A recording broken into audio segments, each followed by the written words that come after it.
And good morning, everybody. It's Friday. Thank you for joining us. Of course, I'm Bryan Armentrout with the Food Safety Foundation, and you made it through the week. So congratulations. The weekend's almost here.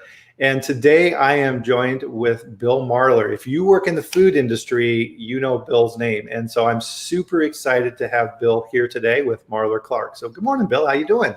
I'm good. Good to see you.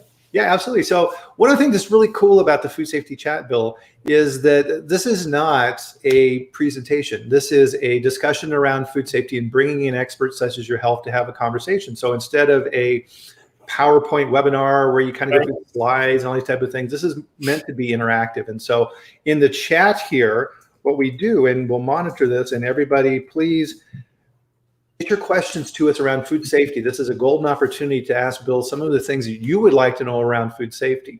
And let us know where in the world you're at. And one of the things with this, Bill, I'm always amazed when we do these chats. We have people from Iran and Turkey and Malaysia and you name it, all around the world checking in to join this conversation. So I'm really glad they do that. So please let us know where in the world you're from. So Joseph Beth in I'm not even going to try and pronounce that. Irapuato, Mexico. I know I probably absolutely hammered that, so my apologies on that. I'm in Loveland, Colorado, which is about an hour or so north of the Denver metro area, where the weather today is gorgeous. It's going to be, they're saying like low 70s, perfectly blue skies. So it's kind of that weather in Colorado that people think about, other than the skiing, of course. And so, Bill, you're up in the Seattle area, right? Yeah, I'm on an island across from Seattle, about 8 miles across, Bainbridge Island, and it's we're finally going to be getting some rain after a very, very hot and dry summer. So it's going to be rainy all weekend, so which is great. But for a Northwestern boy, I'm quite happy. So it's been an interesting thing here in the West. We were talking a little bit here before we got on, and so we've had quite a bit of smoke that's coming from Oregon and California. It kind of comes up over Wyoming and down. But we're getting a break from that as well, and you're not getting that up there, which is kind of no. We not it's we did have some fires in eastern Washington, which is, for people who don't know the geography of the Northwest, the Puget Sound area, which is relatively a narrow slice of Washington, is what you think of as rainy and treed. Eastern Washington is looks a lot like Colorado or Wyoming. So the flat parts. So anyway. Well, yeah, it's always interesting how that marketing works, right? Because when people think of Colorado, they think of the ski resorts and they think Denver is up in the mountains. And in reality, we're not. We're next to the mountains, but we're out on the plains too. So it's an interesting situation. So Renee's on. Great. So Renee works for me here at the Food Safety Foundation. So he's going to be helping with questions as we go through here. Mitzi, welcome from Pittsburgh. Nice to have you here. Patrick, good to see you. Getting some good things here. So guys, remember, so as we're going here, definitely pepper in your questions and we'll jump on those as we can. Stephanie, my friend from Germany, thank you for joining us. So just to kind of get everybody on, I almost did it, Bill. Before we get started here, everybody please pick up your favorite beverage, depending on what time it is in the world, and join Bill and I for a drink of coffee or what have you. Very good. Nice. Always makes for a good start to the day. And again, so for Bill, because he's in Seattle at 7 a.m. So again, an extra thank you for Bill for getting up early. Melody and Austin, great to see you guys here as well. So just a brief introduction with Bill, because he doesn't really need much of an introduction. But Bill, of course, is with the law firm of Marler Clark, food safety law firm in Seattle. And really, his law firm became, I guess famous is probably the best word for it, in the food industry, for being highly involved in the Jack in the Box issue. And the date on that just kind of blew me away. 1993. Man, time has really flown. And of course, Bill's firm then has been on the plaintiff's side in these cases involving companies like Chipotle and Odwalla and Peanut Corporation of America, and these high profile food safety cases where people have gotten sick and, God forbid, in certain cases have lost their lives in these issues. And Bill has been able to work with his law firm in these cases and get over $750 million for the people in these cases to help them recover and make do with what happened to them in these situations. So it's a good thing that you do out there. Thanks. And so what I like about you and your law firm and what you do is that you don't want to sue the food industry, right? It's like, hey, if I do my thing correctly and I help educate you guys, you'll never see me, and that's what I want. And Bill and I had touched base in the past when I worked with White Wave Foods and Dean Foods, and Bill came in to do some presentations and work with the teams there to really help educate and teach those teams around food safety and what you're seeing out there. Yep. Yeah, it's been, it's hard to sort of wrap my head around that, Jack in the Box was in 1993. Although, that for many of your probably listeners, they probably read the book Poisoned about the Jack in the Box case. And interestingly, it's Netflix is going to be doing a 2-part documentary on the book Poison. So they're actually starting filming next week. So it should be interesting. So that is really cool. So we have a question already from Joseph. So what does it take to collaborate in a food safety law firm if my background is in food safety but not law? Oh, okay, so I guess she's kind of asking, she wants to get into more of that side of the business, it sounds like. Any advice on that? Well, we do a lot food. Well, in the law biz, there's the sort of, in a sense, the law side of the things, what you think, the sort of the lawyer stuff, the motions and court hearings and stuff. But, a lot of the work that we do has a lot of things that are going on behind the scenes. And, we utilize a lot of experts to sort of understand sometimes what happened in an outbreak. Sometimes people think that, once the FDA or CDC, make an announcement of a, multi-state outbreak, that's the end of the thing. But, a lot of times they only go so far, and we have to do a lot more digging. And when it comes to like food safety, culture, or what's going on in the plant, what's happened, we many times retain, experts in the field to help us, become smarter, because, I'm a lawyer, I'm not a food scientist and or an epidemiologist. And so a lot of times to answer that question directly, a lot of times lawyers need education. I'm fortunate. I have one of my young lawyers, or near to be lawyers, has a background in food science. And so, and we have an epidemiologist on staff and a doctor on staff and a nurse on staff. So we utilize a lot of people's expertise. Yeah, definitely. Yeah. One of the things that I've always trained my quality people is it's not enough just to have the procedure. You need to be able to tell the story of why you do that, right? And on the legal side, it's kind of the same thing, right? So one of the examples I use on this bill is like supplier management. So you spend a lot of time focusing in on your high-risk suppliers.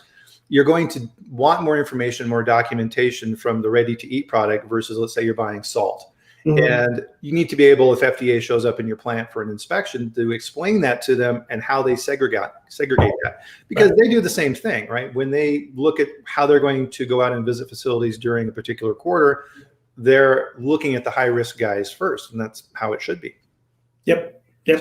Yeah, one of the things too, and this may kind of help with Joseph Beth on that question as well too, is within companies, it's really important you have your in-house legal counsel, right? Once your company gets to a certain size, you have a lawyer and some staff and stuff like that.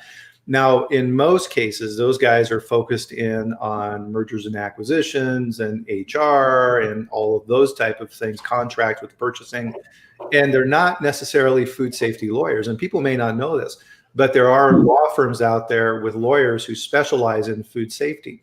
And you want to get to have a relationship with those guys, because if you do have an issue, you need outside counsel, to your point, Bill, to help you work through these issues and take what can be a potentially very emotional and stressful situation and give you that perspective and that advice during that situation.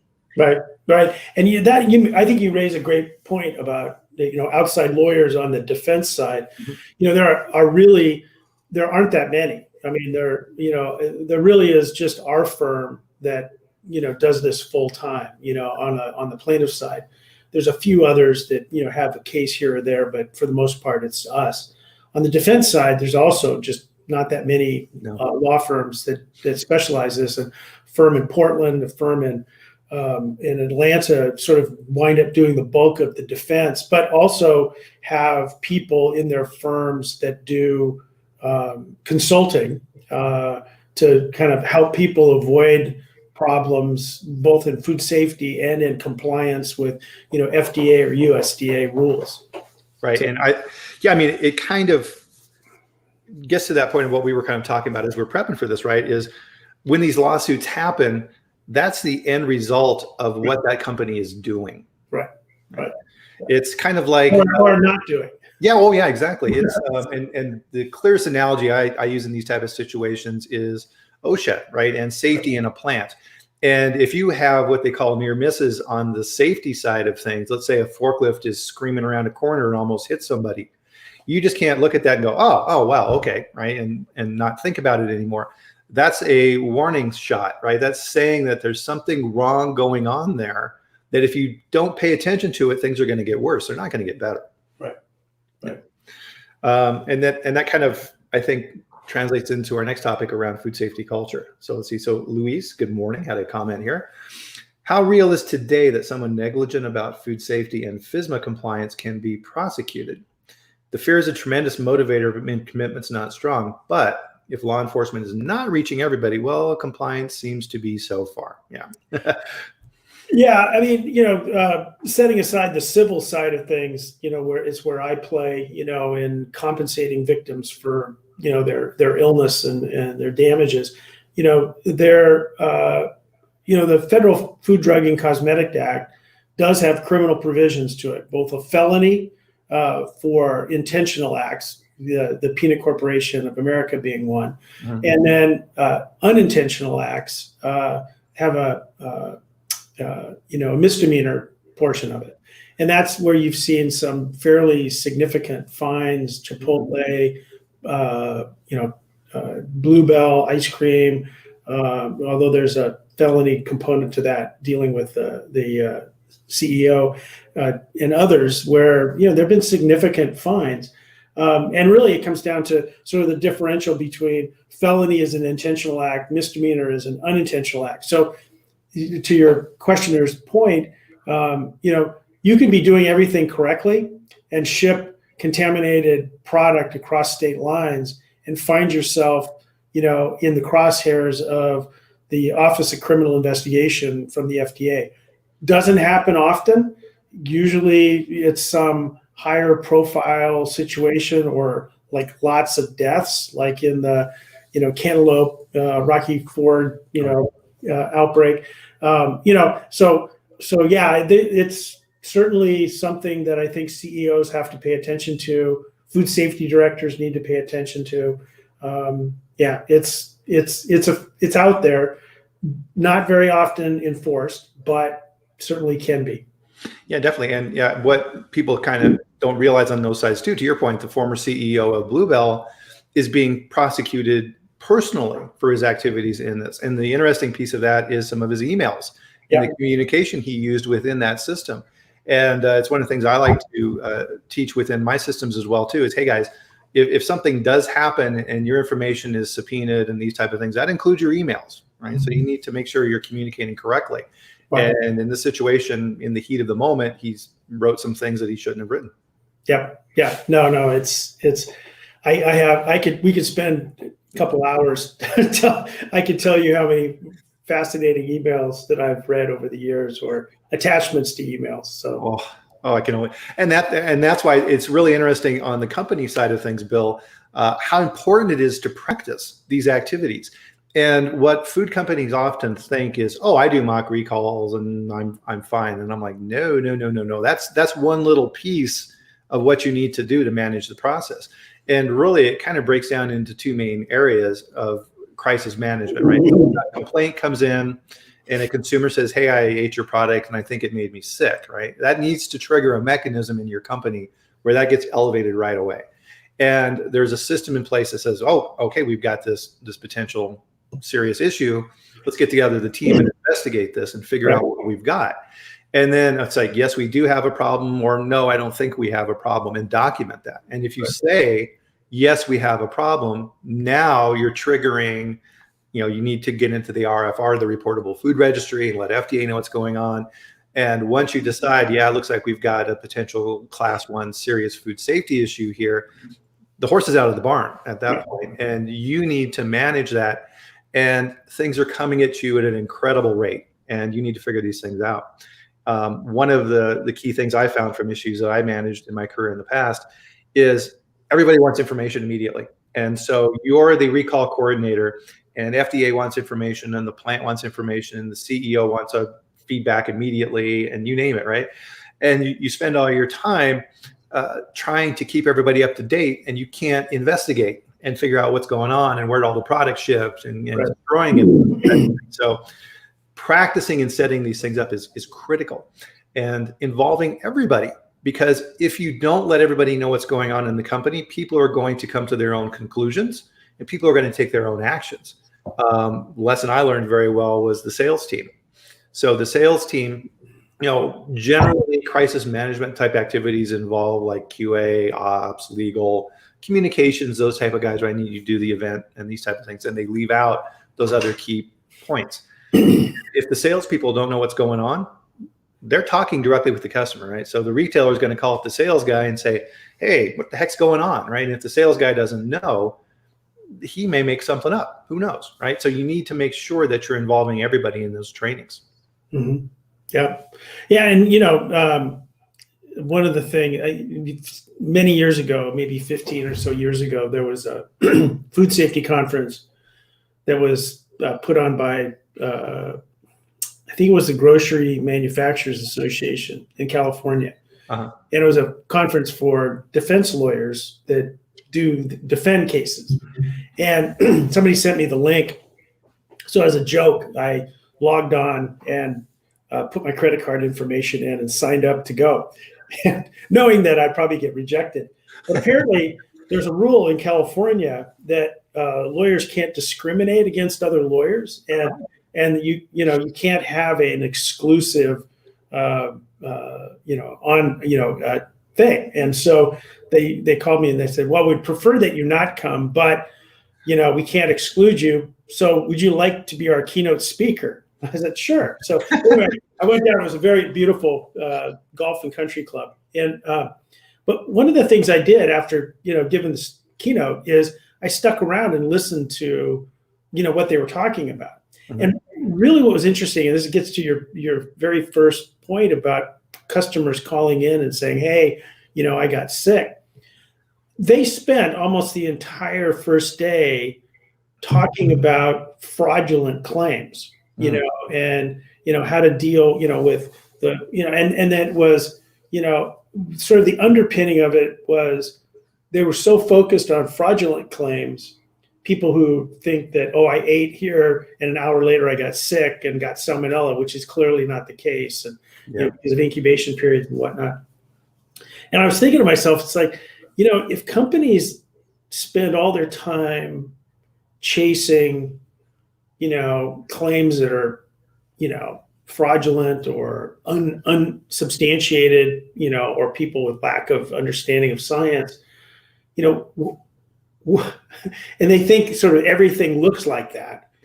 How are they going to take care of the things that are really, really important? And I sort of, it gave me a better sense of understanding of what companies have to deal with, and how difficult sometimes it is to focus on the things that are important, because you're getting inundated with sort of, BS. And that's a reality, in everyone's world. And, but I think that needs to be recognized.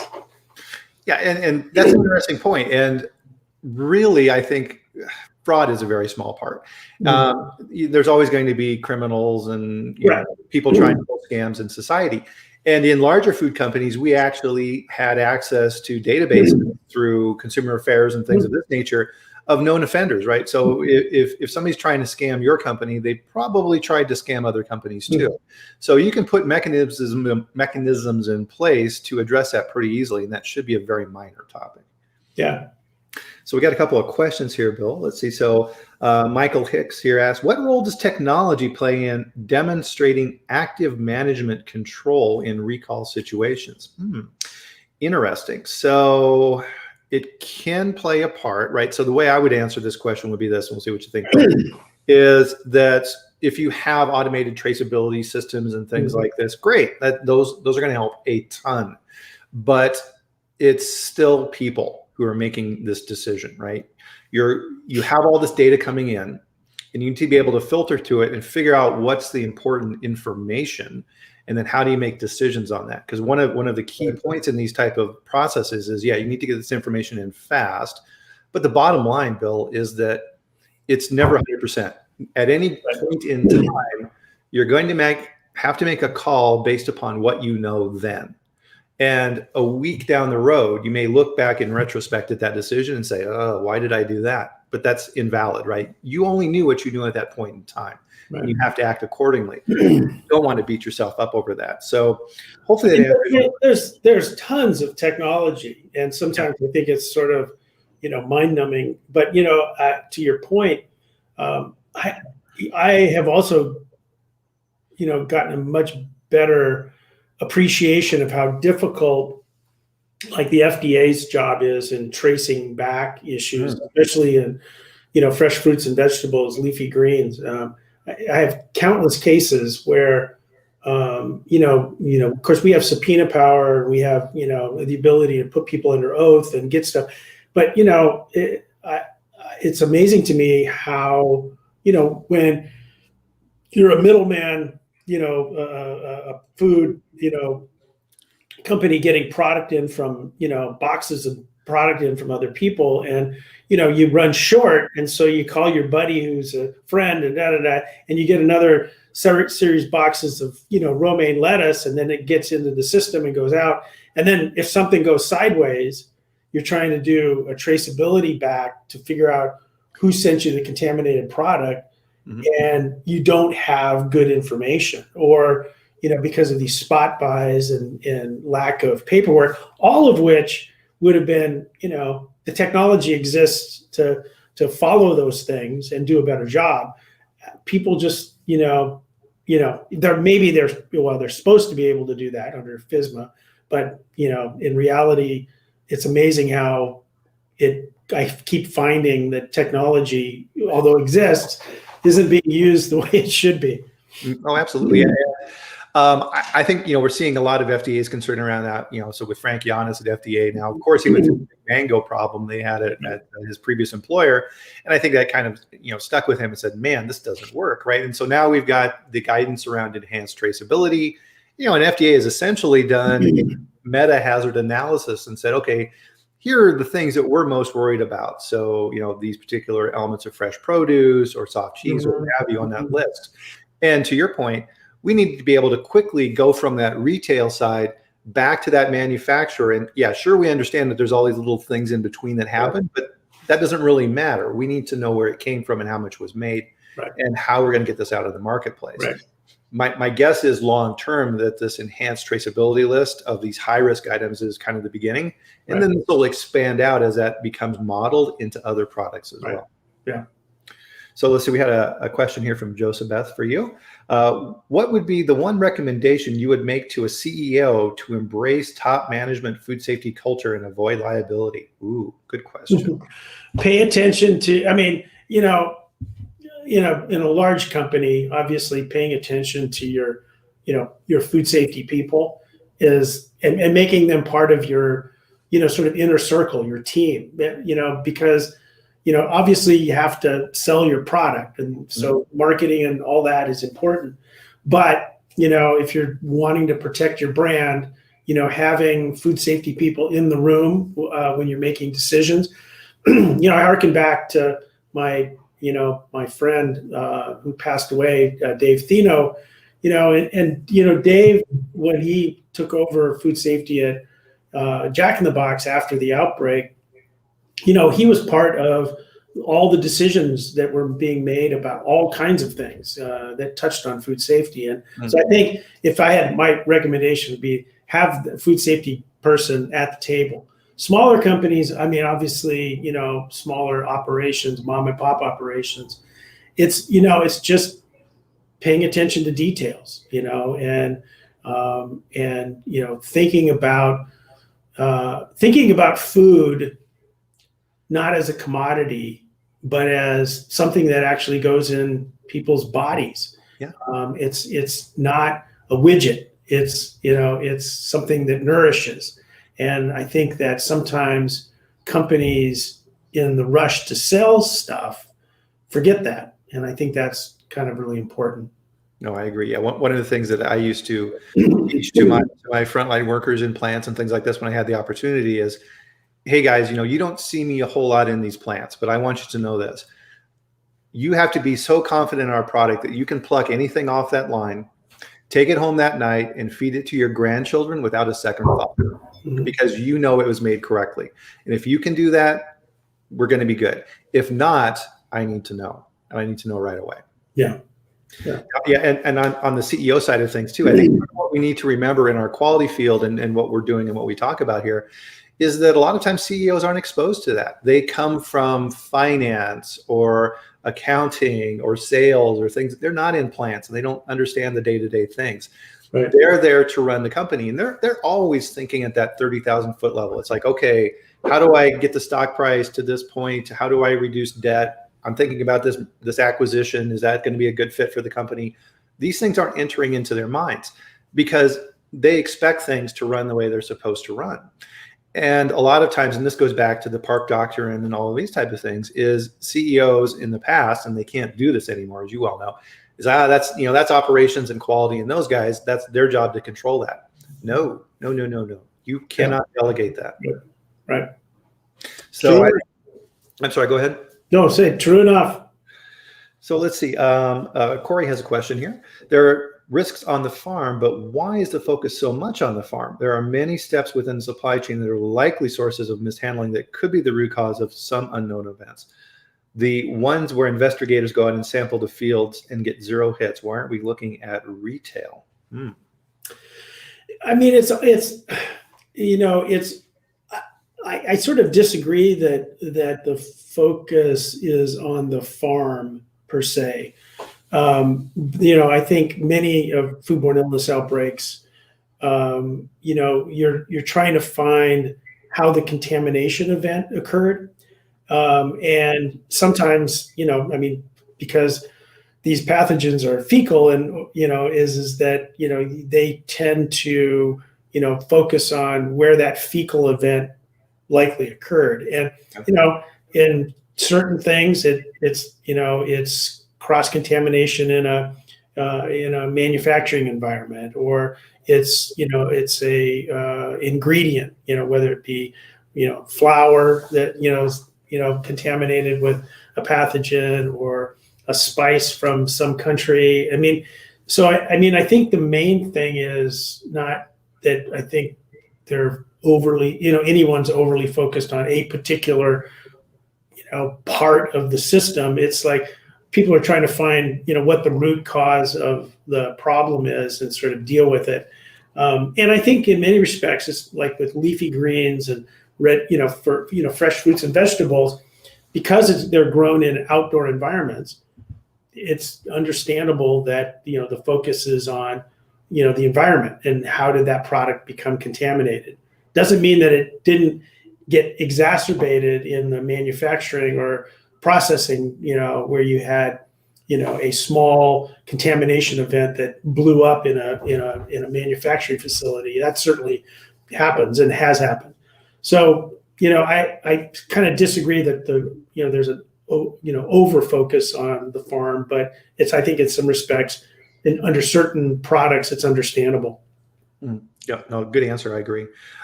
So a question from Amber. Bill, in your opinion, what is the most important thing regulatory can do to help bend the curve of foodborne illnesses? I've spent 10 years in regulatory, and now I work in more of a consulting capacity.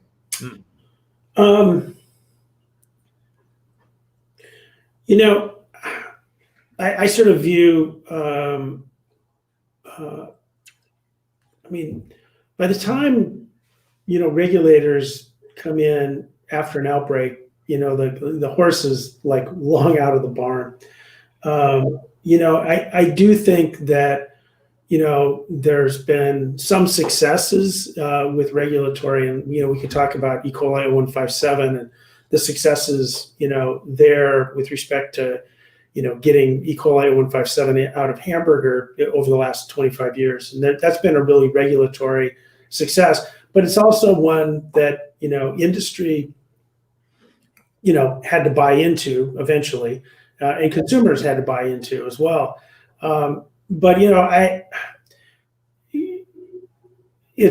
think regulators have a tough time. And they're a small operation trying to deal with a big problem, and we deal with that by sort of offloading a lot of regulatory responsibility onto companies, through HACCP, or through third-party audits and whatnot. But yeah, I mean, if in a perfect world, I'd have far more regulators, in plants. I would, that's how I would deal with the problem. Mm-hmm. And part of it too is so with FSMA and these type of activities of which you were integral in helping with that whole getting that systems upgraded, is that we're seeing more of a collaboratory approach, right? In the past, it was more FDA. We got this big club, and we're going to whack you on the head if you don't do something right. And I've seen FDA's attitude in these kind of areas is shift over the last few years. Where I was in a meeting one time, and there was a regional director with FDA who was in the meetings giving his presentation. And he said something that floored me, Bill. He said, anybody who wants to, interact with me, here's my card and here's my cell number. If an FDA investigator is in your plant and doing some stuff to look at your food safety plans, and it's going in a direction that doesn't make sense, or it's not following what I've told you today, call me. I want to know, because we're learning this too. I thought that was great. Yeah. So let's see here. So I love these questions, guys. Keep them going. This you don't get this opportunity very often, so this is great. Bill, good to see you in the company. Bryan, are hydroponic grown leafy greens turning challenging to prove negligence on behalf of the growers when compared to open environment? Okay, so more of a closed versus an open environment risk. Well, we've just had an outbreak of salmonella linked to hydroponic, growers. I mean, people are always trying to, find the holy grail of, how to make something, absolutely risk-free. And, I don't. I think when you try to control your environment, you certainly have a greater opportunity to, lessen risk, and but you're never going to reduce it to zero. And one of the things sometimes is that if you sort of buy into, I've now created this risk-free environment, it's really going to bite you. And I think I always think too, a lot of times, and this is not a slam on organics or natural at all, but I mean, a lot of times people use that as, a different way of saying safe. And that's, if you believe that, you're bound to create a problem. Odwalla is an example. They were so focused on natural and unpasteurized, or organic, that they forgot that E. coli 0157 H7 is natural and organic as well. And so, yeah, I think sometimes, I don't think hydroponics or, growing things in all the empty law offices post-COVID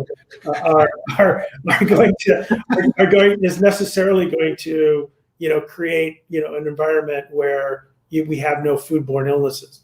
Yeah, I mean, these microorganisms have been around long before us, and they'll be with us long after we're. Absolutely. And I mean, perfect examples of Listeria, right? We created refrigeration. We created this new supply chain. Everybody went, all right, this is amazing. We can keep product fresh. we'll put it in these cold things and we'll make everybody happy. We've eliminated the risk. Well, all we really did was create a niche for a new risk. Right. Exactly. No, right. That's a great, yeah. These guys are pretty smart. Yes, they are. Let's see here. So Austin Welch has said, saw recently that FAA, sorry, it's amazing how that comes out of your mouth automatically, is investigating the culture at Boeing as a potential contributor to the failure of the 737 MAX. Is culture also being investigated within food companies as past and building a case? If so, what does this look like?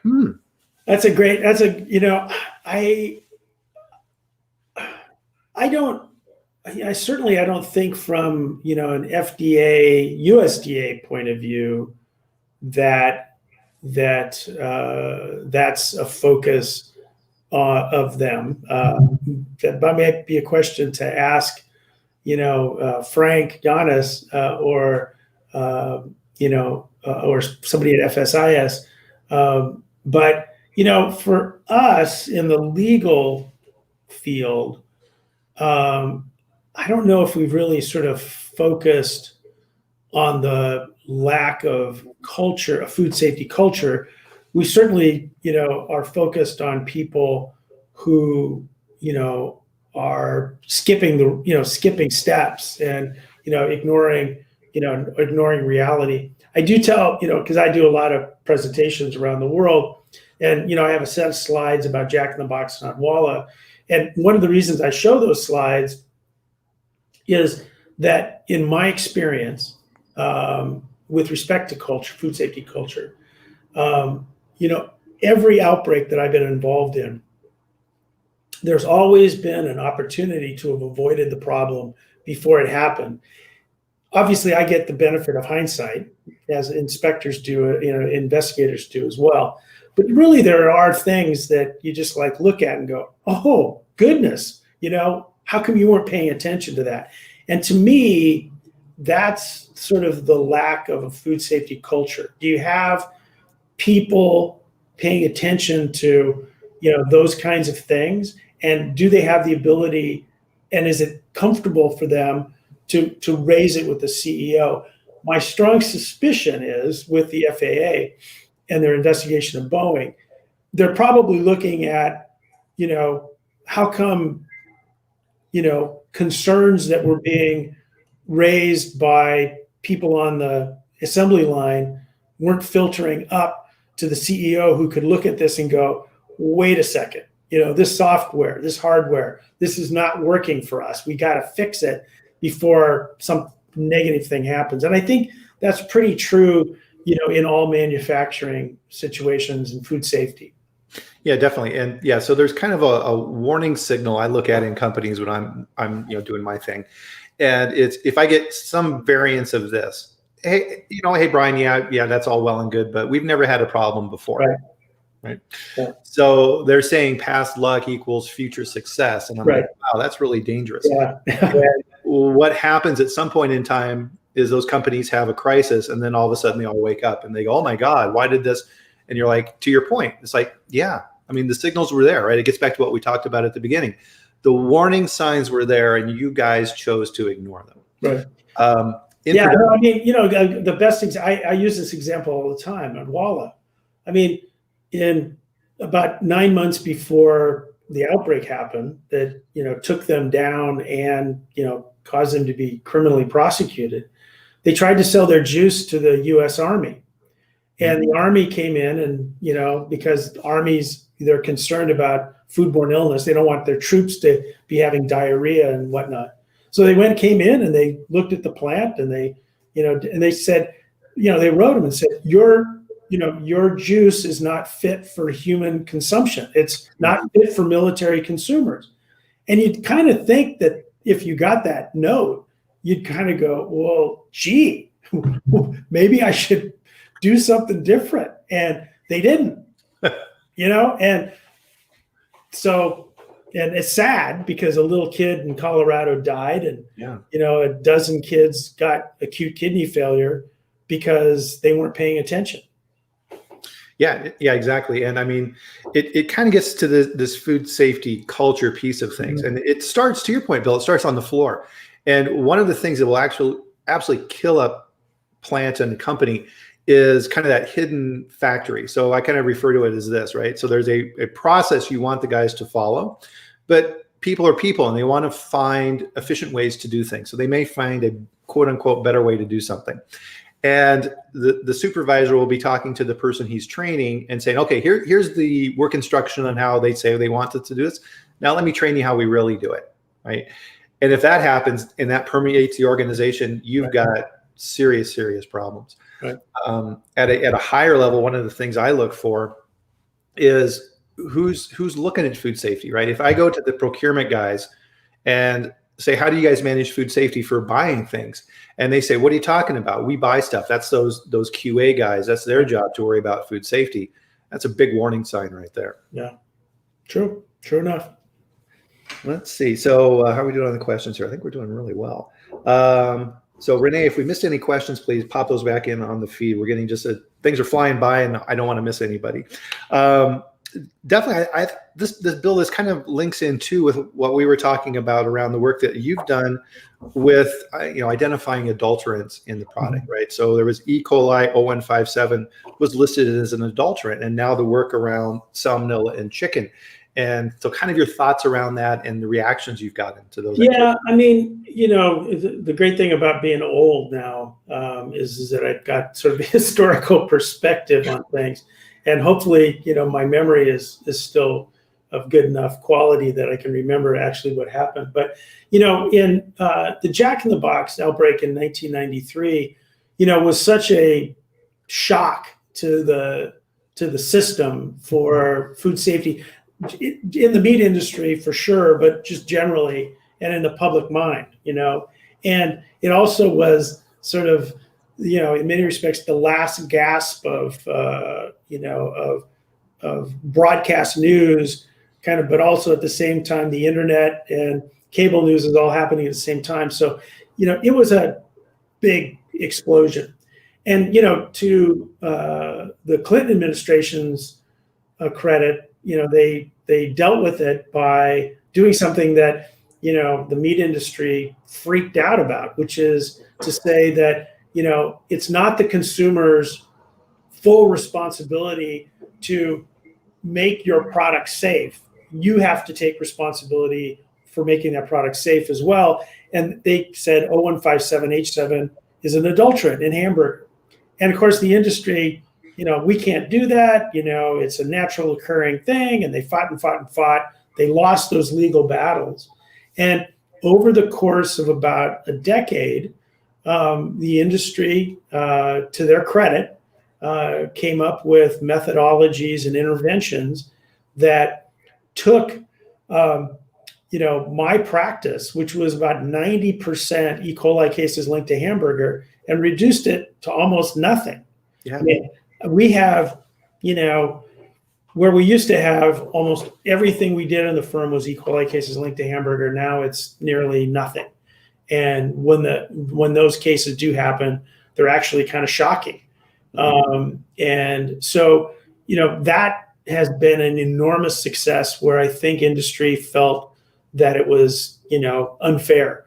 And we're now approaching, because we have continued to have a problem with salmonella and Campylobacter in chicken, and I'll show you my chicken in the background. But we've had this ongoing problem, and salmonella is not considered an adulterant in chicken, or Campylobacter is not considered an adulterant. But yet, if you look at the FDA side of the equation, if you have a pathogen in a product, whether it's ready to eat or not, it's a pathogen and it's an adulterated product. Yeah. And so clearly though, the industry and government regulators and consumers are going to have to grapple with that. And I think, there's some good signs that I have a petition in front of the USDA to deem certain salmonellas that cause human illness adulterants.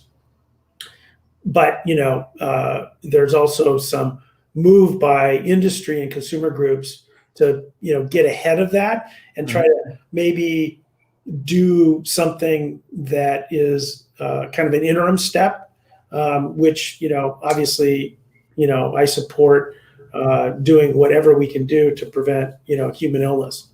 Yeah, absolutely. Yeah. So, yeah, as you're going through that, kind of reminds me of a couple stories, right? Pot pies and cookie dough, right? So pot pies, it was like, oh yeah, well, there may be something in that, but we rely on the consumer to cook that pot pie. And the ruling was, no, you can't do that. You can't rely on the consumer.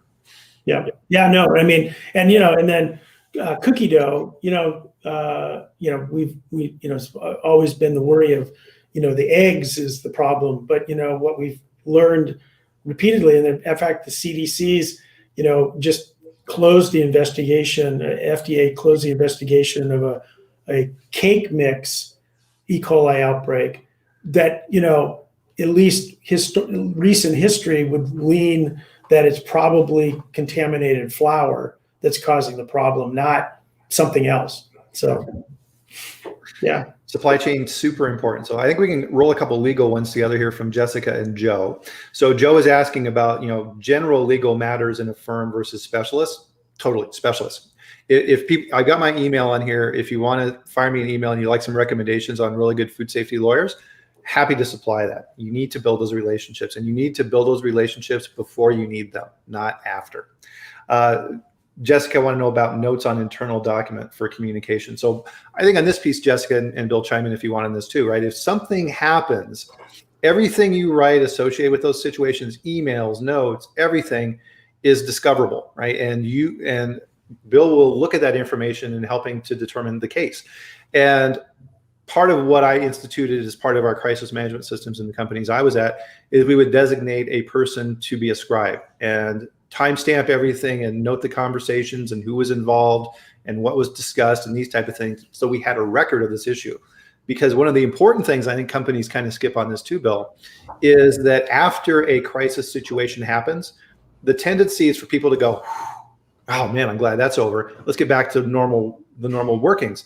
And that's a big mistake. The company needs to sit back and say, all right, why did this happen? And what can we learn from it to keep it from happening again? And that step is critical. And that information you gather during that process, man, that's worth its weight in gold. Let's see. So Luis here. What about an importer bringing product into the U.S. and the distributor doing some weird stuff like this? We'll kind of hit on this kind of at the high level because we're running low on time here, is that the number one issue that FDA is issuing inspectional observations, so 483s for 2020, I have 5-to-1 margin over the number 2 position is foreign supplier verification. FDA, so Sharon Mail and the team there have been putting out the warning now for a few years and saying, hey guys, we're going to educate before we regulate, but this is coming. It is here. Right? You need to have a robust foreign supplier verification program in place, and you need to understand that. And let's see, so food safety culture. A question I'm often asked, I would like your insight on. This is from Bonna. Any advice on how to improve engagement from equipment suppliers on sanitary design? So there are some really good resources out there. 3A design with the pasteurized milk ordinance. There's a lot of design requirements around there for equipment. So how welds are done, what's allowed for surfaces with like screws or things of this nature.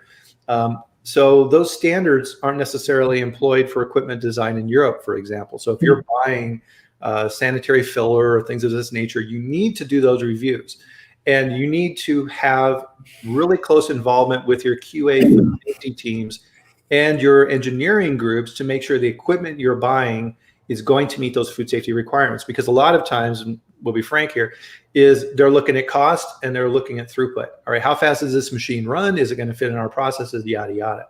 They're not thinking food safety, and they're not thinking, how do I clean this? Right. Or, hey, I got this screaming deal on this piece of used equipment. We're going to stick it in the plant. This is why your food safety team needs to be the absolute bedrock in that plant. And the understanding is that nothing changes in that plant until the food safety team is signed off on it. Reminds me of the potato washing machine used by the Cantaloupe guys. Yeah, perfect example. Perfect. NSF for sanitary design, absolutely. Perfect. Yeah. I mean, geez. I mean, it feels like, Bill, we could go for another hour on this, and I know we could, because it's always refreshing and nice to talk about a fellow person who's very passionate about this as well.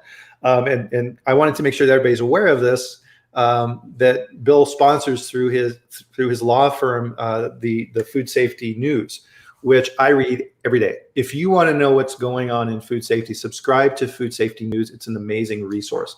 One of the things that's really critical, guys, for food safety is you need to keep up on changes, right?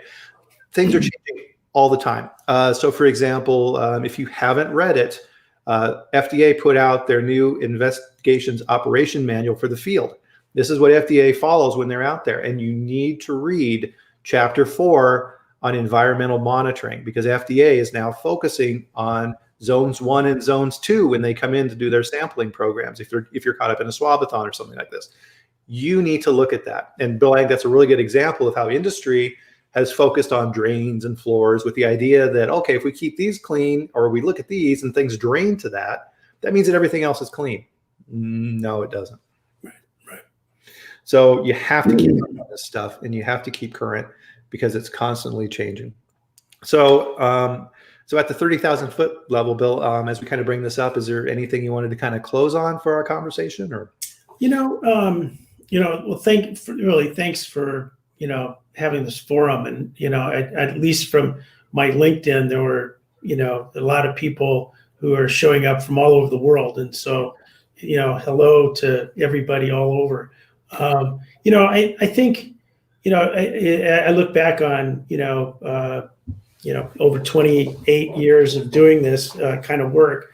I just really urge people in food safety to, think about, some of the consumers. And, one of the things, I don't tell people at Food Safety News how to write or what to write or edit their stuff.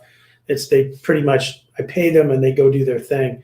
But I do encourage them to tell stories of victims, and because I think that helps people put things in context. And, for someone like me, who has, seen people die of a foodborne illness, or have gone to funerals, or, to deal with the aftermath of, a 4-year-old child with a brain injury, can't walk, can't talk, can't feed themselves because they consumed something with, E. coli 0157 in it.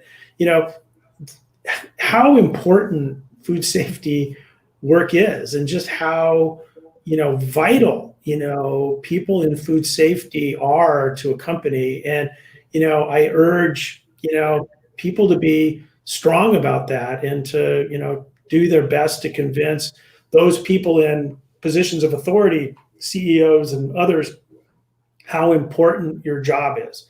Because the one thing you want to be able to do in your career is to not poison people. Yeah. And, and that's, if you do it for the right reasons, or you do it because you don't want me to make any more money, I really don't care. Yeah. But the fact of the matter is, from my perspective, food safety is a really important part of a company's, overall strategy. Yeah, absolutely. And that's, one of the things that in this field, for people that do this, there's a lot easier ways to make money. We do this because we care, right? We want to protect the public, and we want to make sure that our children have good food, right? And when we travel to other countries, right, that wall of trust, goes up, and we don't eat that salad, or we don't drink that water, and we become very, very aware. And the other hard thing about kind of working in food safety, and this applies to other fields as well, but it's definitely cognizant here, is that if we do our jobs well, nobody notices, because everything's going perfectly. Exactly. Right? Exactly. So you have to be able to, having the technical skills of what we do is super important. But to your point, Bill, being able to educate and communicate in the organization those priorities so that other people understand those is just as important. Right. Couldn't agree more. Absolutely. Well, Bill, I know you're a super busy guy, and I wanted to thank you again for taking the time to join us. I know everybody, this has been amazing participation on this. And of course, if anybody has any questions, so you can go to Bill's site and reach out to him. My email is on here as well. Some of the resources that I'd mentioned here, happy to share those, because one of my core beliefs is that food safety is something that transcends companies, right? We need to all work together on this to make it better. So reach out. We're happy to help. And everybody, enjoy your weekend. And we will see you back here next Friday at the same time, so 10 a.m. Eastern, early 7 a.m. on Pacific, and we'll jump on our next food safety topic. So, Bill, enjoy your weekend. I've really enjoyed this. Thanks. Take care. All right. Thanks, everybody. Bye-bye.